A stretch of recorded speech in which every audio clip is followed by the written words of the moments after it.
Here is Mark Green. He is a Republican from Texas, member of the committee, and he gave a great overview of this circus, essentially saying that Cohen is a fake witness. We have two sound bites. This is really good. Here's number one. The Democrats have vastly limited the scope of this hearing. They've issued a gag order to try to tell members of this committee what we can and cannot talk about. My colleagues on the other side of the aisle claim that they want the truth, that they want transparency and fair oversight, yet the Democrats' witness to testify before Congress today is none other than a scorned man who's going to prison for lying to Congress. Let that sink in. He's going to prison for lying to Congress, and he's the star witness to Congress. If you read the sentencing report on Mr. Cohen, words like deceptive and greedy are scattered throughout that report. It paints a picture of a narcissist, a bully, who cannot tell the truth, whether it's about the president or about his own personal life. But today, he's the majority party's star witness. If the Democrats were after the truth, they'd have an honest person here testifying. They don't have anybody else. That's the point. This is it. This is all they've got. Lanny Davis and Hillary Clinton's new client. That's all they have. Here's one more bite from Mark Green. Again, he is a Republican. I said Texas. It's Tennessee. Mr. Chairman, the first topic in your limited scope that I can ask Mr. Cohen is about the president's debts. But, Mr. Chairman, didn't Mr. Cohen plead guilty to lying to banks about his personal finances? So we're asking a guy going to jail for lying about his debts to comment about the president's debts. He's the expert.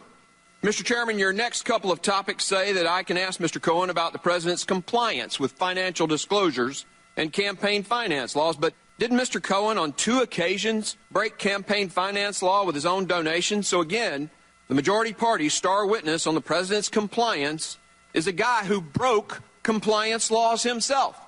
Mr. Chairman, you graciously allow us to ask questions of Mr. Cohen on the president's dealings with the IRS and tax law. Your star witness here broke the law with regards to the IRS at least 5 times. He pled guilty on cheating on his taxes, lying to the IRS. He's the best witness you got? And they cut to Elijah Cummings' face, and he was scowling like you can't believe, because this is when Cohen claimed credit for starting Trump's presidential campaign in 2011. Jim George, you started the campaign? That's correct, in 2011. You started the campaign for President of the United States for Donald Trump? I certainly did, sir. Now that's news. ShouldTrumpRun.com. Wow. 2011 was my idea. I saw a document in the newspaper that said, who'd you vote for in 2012? 6% of the people said Michael Cohen. 6% of the people turned around and said they'd vote for Donald Trump. The reason Donald Trump is president is because So I brought it into his office, and I said to him, Mr. Trump, take a look at this. And he goes, well, wouldn't that be great?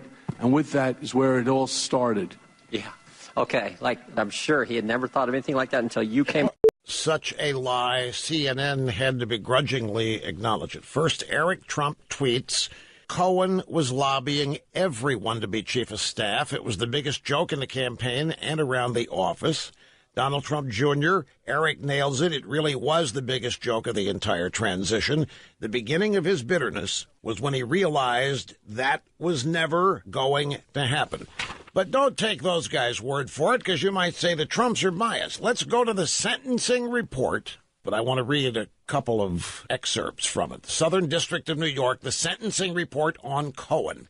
During and after the campaign, I keep soundbite 28 standing, but I'm going to go back to it after this. During and after the campaign, Cohen told friends and colleagues, including in C's text messages, he expected to be given a prominent role and title in the administration. Now, you just heard Cohen say that he didn't want to work in the White House. No, I did not want to work in the White House. I never wanted to work in the White House. I liked being independent. But the sentencing report from the SDNY, page 24, this was not an act of being blindly loyal.